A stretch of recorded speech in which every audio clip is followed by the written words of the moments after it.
Good evening. I'm Jeff Chard. I am part of the worship team. We come together on Christmas Eve, as we have done for years gone by, and we'll do that in years to come, I'm sure. In 3 of those decades of the years gone by, our Christmas Eve musician was Peg Spencer Barrett, the 70s and the 80s and the 90s. Not only that, our minister was the Reverend Timothy Hume Barrett for those 30 years. Tim is now our minister emeritus, and it's fantastic to welcome Peg and Tim back here for this Christmas Eve. I would say the ghosts of Christmas past, but they aren't ghosts. They're here with us. Our minister tonight, also not a ghost, is Reverend Janet Stemmer. Reverend Janet was a member of our congregation for a number of years. She is an interfaith, interspiritual minister. And she moved to Syracuse. She didn't abandon us because she still comes back to do services every now and then. And Janet volunteers as a hospital chaplain at Upstate Medical Center in Syracuse. We're fortunate enough to have you in our church, Janet, and in our lives. We welcome you.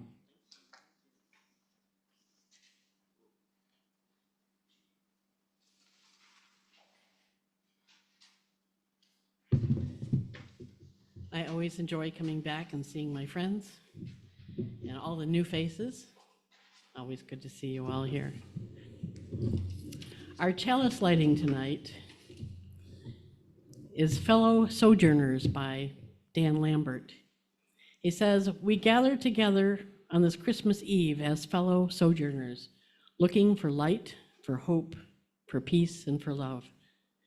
We gather as people from many backgrounds, many faiths, many cultures, and many spiritual paths. But as we light this chalice, we gather as one body, looking to the nativity of Christmas for its message to all of humanity. And that message is that there is light, there is hope, there is peace, there is love."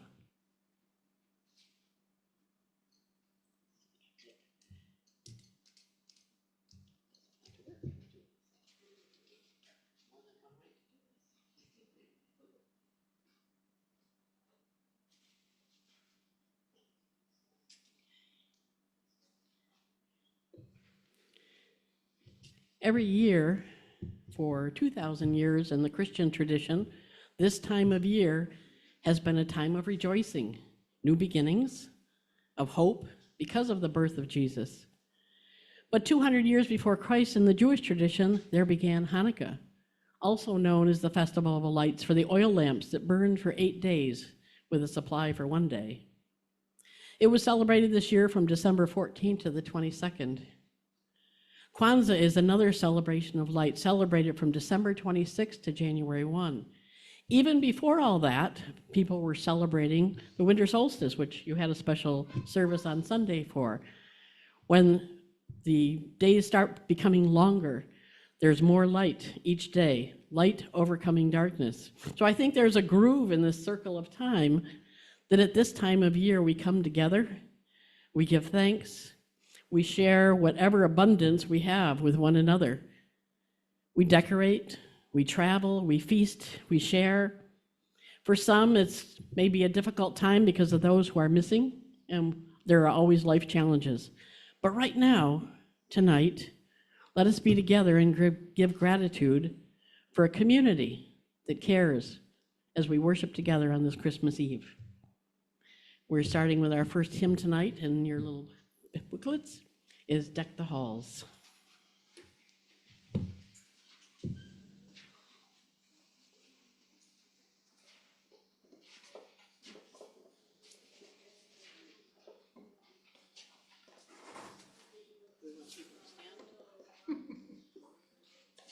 Want them to rise? Join her? Yes. You can rise as you are willing and able. Or not, whatever you'd like.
Blast away the old year passes. La la la la la la la la la.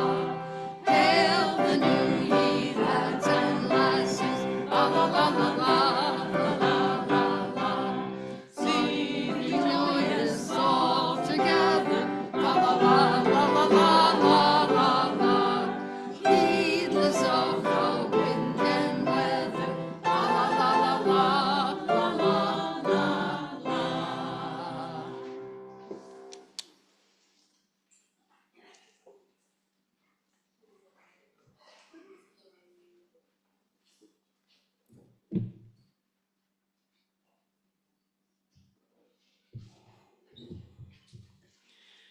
So I'm told that Deck the Halls is actually a melody that comes from a winter song called Nos Gallen, which is actually about New Year's Eve. But we'll take it because this is where we are. So many traditions that we celebrate, the songs that we have, the Christmas tree that we have, this came from Germany, 16th century, that they started decorating trees in their homes. They say before that were the Egyptians with celebrating, again, light over darkness, the sun god Ra, his recovery from the ills of winter. They would bring in green palms into their homes. And of course, before that, we had the Druids, we had the Romans. So we have been decking the halls for quite a while. The theme always, though, is light over darkness. You know, where there is light, there is not darkness. A candle immediately dispels the darkness. Jesus, whose birth is celebrated on Christmas, was called the light of the world. Darkness is part of life. We have this play of light and dark. It represents life's challenges, and no one is exempt. My teacher used to say, we are all equally beggars here. We all have our challenges. We grow by overcoming those challenges. Sometimes those challenges to overcome a habit, former smoker here, right? Have bad habits. It may be to change one's thinking. It may be to change one's lifestyle. And then here comes Christmas, and then New Year's, and after that is New Year's resolutions, right? So this is kind of filling the tank right now at Christmas time to prepare for those new resolutions of things that we might want to change in our life. You know, sometimes you have the celebration, then you have the work. So sometimes you have the work first and celebrate later, but here we're celebrating first. And for tonight and on Christmas Day, we're invited to be that candle in the darkness, to remember our own light, to step into, really it is a sacred space, a sacred time. You know, you think of all the centuries that at this time of year is celebrated. So we step into the sacred space and time that has been built into the time machine here. When I lived in a spiritual community, that sacred space began back at Thanksgiving and continued to Christmas. It was an intense inner work time, no junk food, no more meditation, more quiet time. And of course, the world always asserted itself, and my mother would send me cookies. So, you know, know when to bend and not break the rules, right? So at Christmas time, we all have these wonderful memories, right? I remember going door to door to my neighborhood singing Christmas carols with friends, going to beautiful Christmas concerts. I remember Grace Episcopal Church used to have some beautiful music concerts years ago. Watching the Nutcracker on stage, or the story of Scrooge on TV or the movies. Driving the neighborhoods to see all the lights. Decorating the houses in Syracuse, we have lights on the lake. And the nativity scenes in people's yards and at the churches. Joy and awesomeness. I mean, when you drive the streets and you see how beautifully people have decorated their homes. It's the only time of year they do that. It's beautiful, special time. When I think of Christmas in Jesus, his birth, his life, as portrayed in the Christian Gospels, I see him as the embodiment of life, of love, an expression of love, a lesson we all continue to work on. He disrupted people's standard beliefs of that time. He said, love your enemies and pray for those who persecute you. which is a high standard even today. It was a shock when he said it back then. He said, love thy neighbor as thyself. How often are we making sure to take care of our neighbor and forgetting ourselves? We have to do both. They're equally important. Sometimes I visit with patients and they're like, oh, I can't be in the hospital. I have to go home and take care of someone else. You have to take time to take care of yourself. That's also important. Love thy neighbor, love thyself. So many of the helping professions have to take a class on self-care because they become so involved in helping others that they have to remember when to step back and nourish yourself. We all go through that, especially this time of year is very intense, right? You're trying to buy the gifts, wrap the things, have everything ready. Take time for yourself. And he said, love one another, even as I have loved you. In the stories of Jesus helping others, many of them were untouchables, what we would consider. The lepers, the prostitutes, the tax collector, he turned no one away. He saw what was in their hearts. And these stories inspire us to a higher level and have inspired generations of those who have followed. The first principle of the Unitarian Universalist is to affirm the inherent worth and dignity of each person. The inherent worth and dignity of each person. Principle number one, right? My Catholic mom honored Jesus every year with her display of the nativity scene and the child born in the manger with the donkey and the ox, the shepherds, the camels, the wise men, all paying homage to this child. And yet, shortly after his birth, his father Joseph was warned in a dream to leave immediately for safety, and they traveled to Egypt to escape the king's executive order to kill all newborn male children who might fulfill this prophecy that existed at the time to become king. So immediately Jesus became a refugee and was accepted into Egypt's protection. This year there's a church in Massachusetts, and where the nativity scene is, there's a sign that in the nativity scene there's a sign that says ICE was here, where Mary, Joseph, and Jesus would normally be. Ecclesiastes reminds us there is nothing new under the sun. What was going on 2,000 years ago, it's going on every day. But I take heart, and I always appreciate reading Mahatma Gandhi, who reminds us, and he stood up to that, he reminds us that tyrants always fall, always fail. And the stories of Jesus remind us that love overcomes even death, even death. So tonight, right now, let us remember our light and be in that sacred space. Right now, we've stepped out of time, right?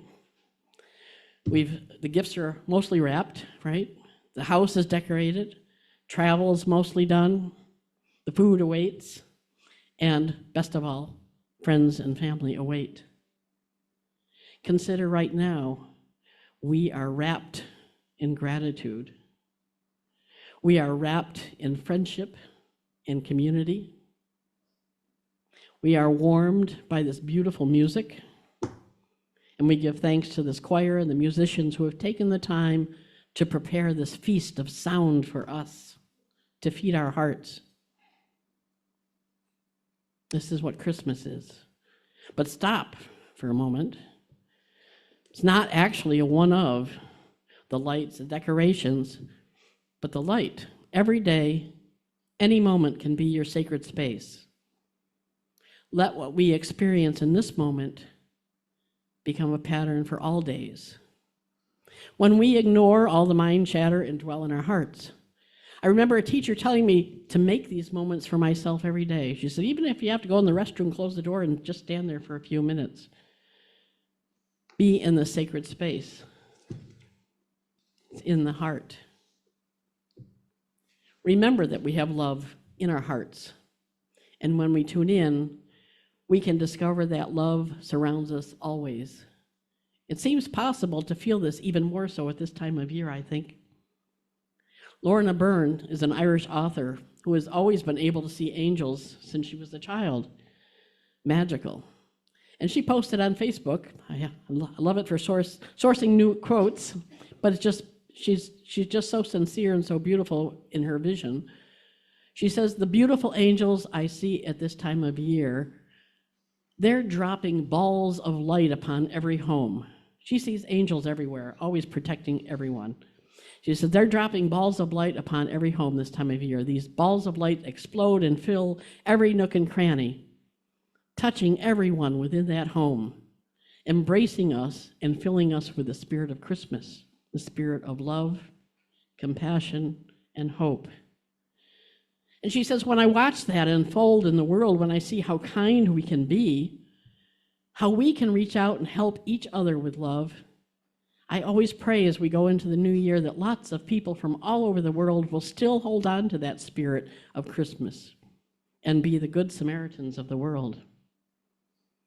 Balls of light in your home, they're there.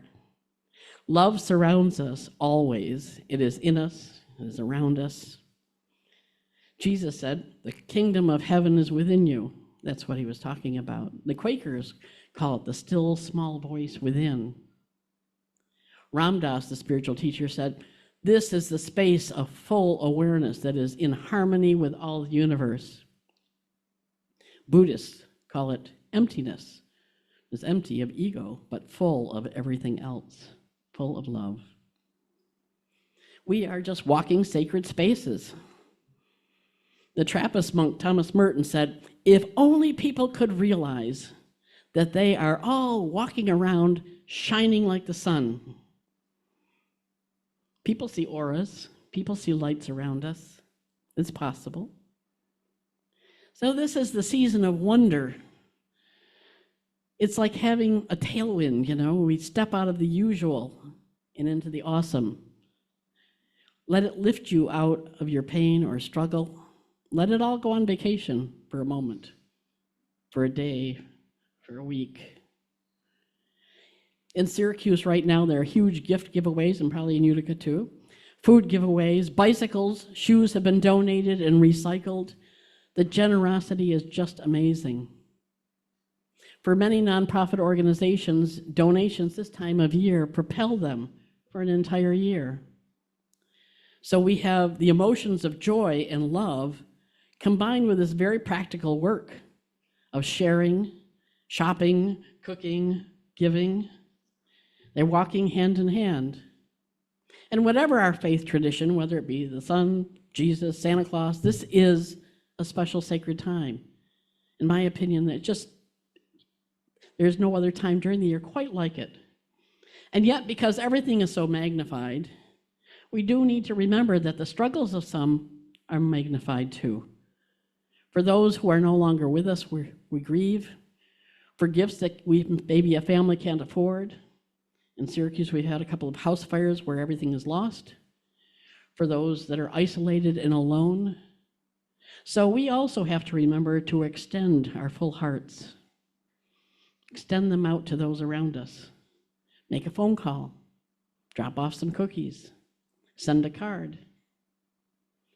We can always find something to be grateful for. Some people create gratitude jars and when they notice something to be grateful for, they write it up and put it in the gratitude jar. And then at the end of the year, they read them all. Or even if you're having a down day, it's a great thing to read all the things that you can be grateful for and not get hung up on, yes, we have pain, but there's also joy in our life. This season is special. Think about what you see at this time of year. Do you smile more at this time of year? Everybody wishing everybody Merry Christmas, hugging people. Do you take time for a Christmas lunch or a dinner or a party with friends or coworkers? Do you bake something special only at this time of year? We have these traditions. I'm a friend that does pierogies this time of year. I do special cookies. We all have something that only this time of year. Did you discover, the latest trends for gifts for littles in your life? What is K-pop? Did you send out that once-a-year Christmas card to some old friends and relatives? Did you bring gifts to others that are in your circle that you don't normally give gifts to? So these are all outward actions, but they're emanations from a compassionate heart. These actions don't come from nowhere. We may sometimes complain that Christmas has too much materialism, but there is so much more goodness that comes through. the light of all the teachings, the laughter of Santa Claus, ho, ho, ho, the presence of the baby Jesus, the Hanukkah menorah, the twinkling lights, the music, the friendships, the community, remembering to be there for each other. Let it be a blessed time out for grace and gratitude to fill us up. And may we steep ourselves and those around us in that. Blessed be. Amen. Our next hymn is What Child Is This?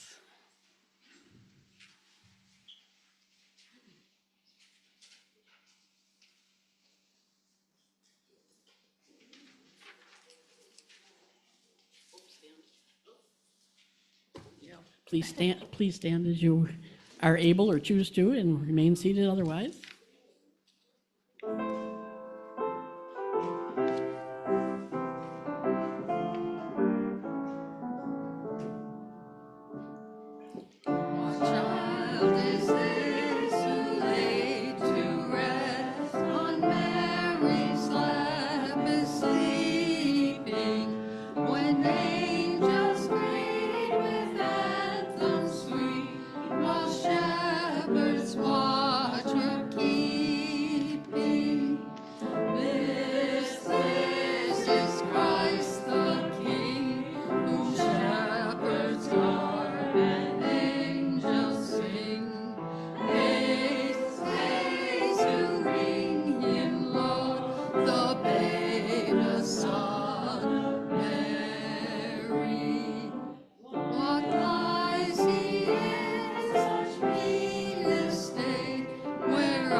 Meditation.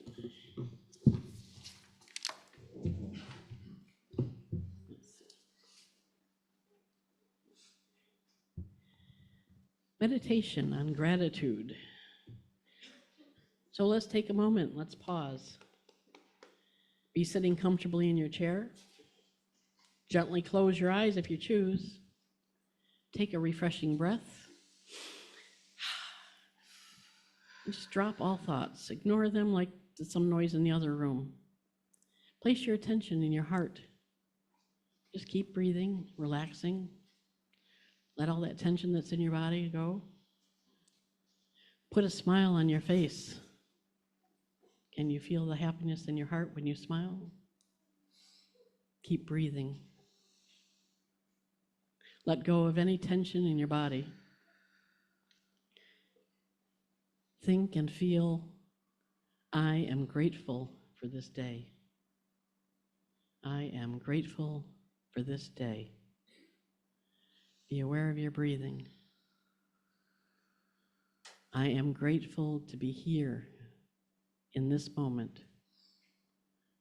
I am grateful to be here in this moment. Keep breathing. Relax. I am surrounded by love. I am surrounded by light. I am surrounded by peace. Just feel this in your heart for this moment, for this time. There is peace. Keep breathing. Acknowledge. Love is always here in your heart, in this sacred space, in us.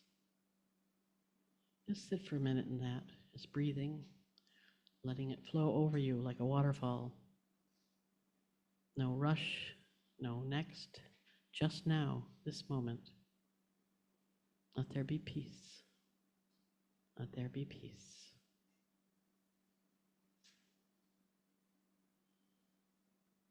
When you're ready, take a breath and slowly return to the room. Are you smiling? Let's see. And now it's Jeff's turn.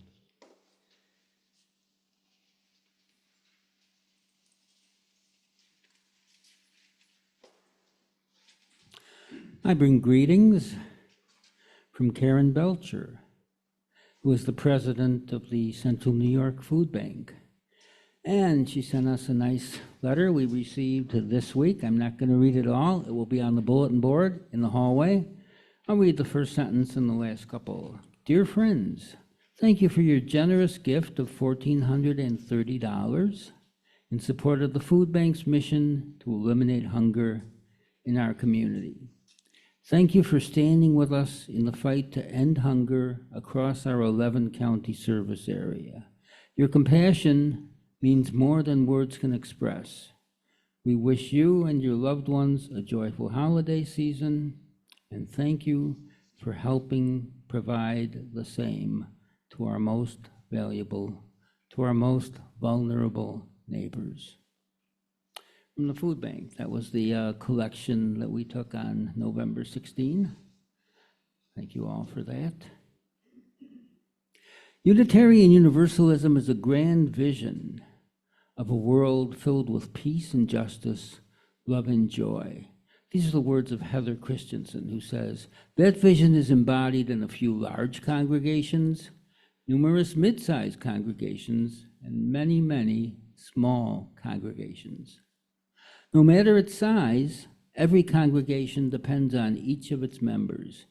Each one of you, by your commitment of time, energy, and resources, helps make that grand vision real. Individually and together, we are Unitarian Universalists, building a world filled with peace and justice, love and joy. So a couple of things are going to happen here. The choir is going to sing. Matt and Glenn are going to pass out candles.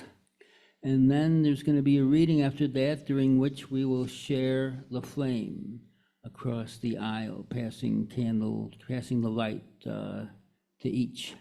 And then, for the first time in our 45-year history, we're going to dim the lights, and it's going to work. You're also going to take a collection. But You forgot that. I forgot to say, and at the same time, we're going to take the collection. Who's collecting? Someone will stand up. All right, Carol and Brenda, thank you. And we have baskets for you guys. So all of that's going to happen. Let's see how it goes. I thought maybe he was going to forget.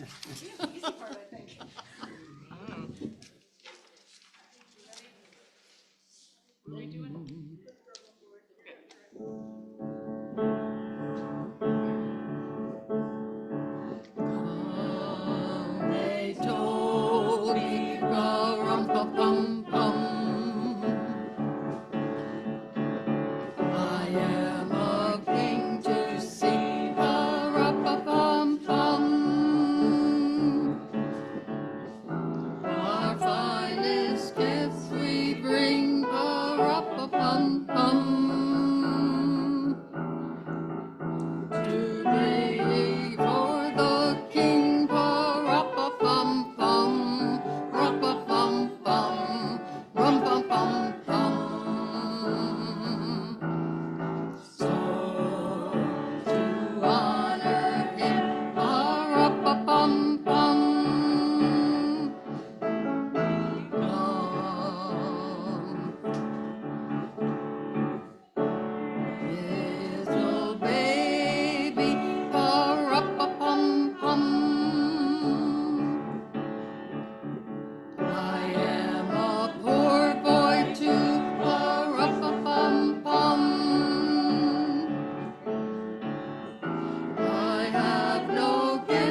Our reading is by Adina Danoff. It says, "There's baking in a miracle.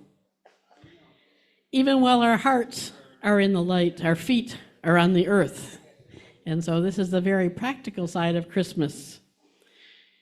She writes, "The magic of Christmas is also man-made, or often woman-made, or to put it without gender, human-made.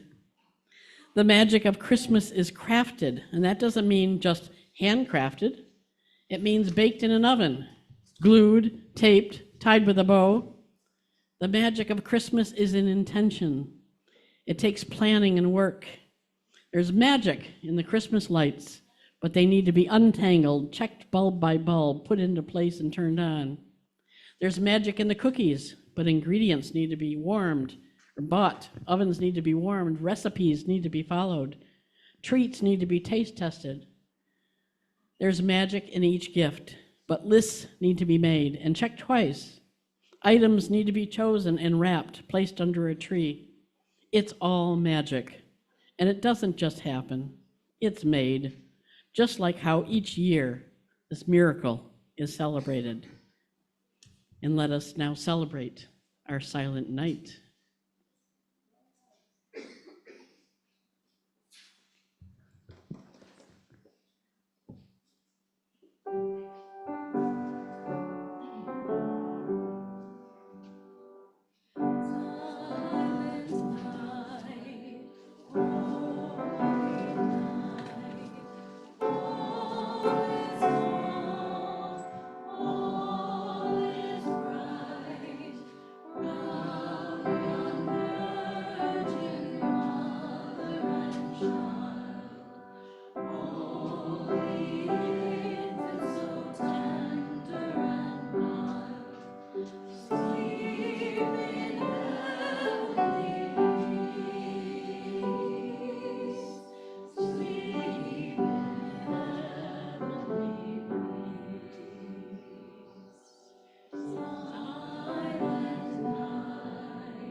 You are the light. The Holy dwells in each of us. The Spirit of the Holy dwells in each of us. The Spirit of love dwells in each of us. May the flames in our hands remind us that eternal love dwells in our hearts. May the flames in our hands remind us that the Spirit of life dwells among us as we gather as a faith community. May the flames in our hands remind us that the arc of the universe needs our embodied love and faith to bend toward justice. You may now extinguish the candles and pass them to the end of your row.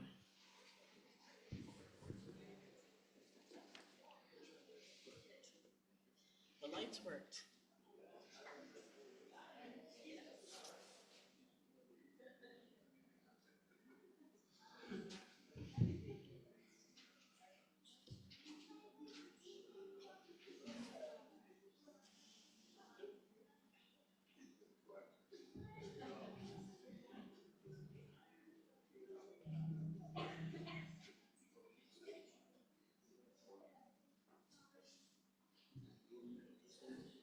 You want to do that? Go ahead. Go for it.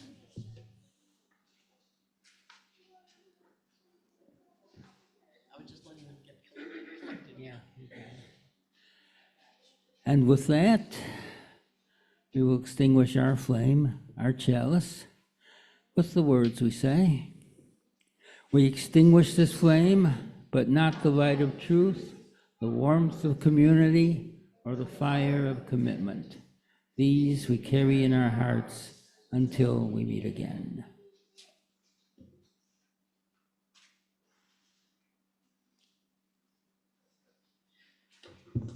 May the spirit of the season fill your hearts and carry you into the new year. Our postlude is, we wish you a Merry Christmas. And join us for coffee I after. don't officially have the words to this one, but I feel like y'all know them.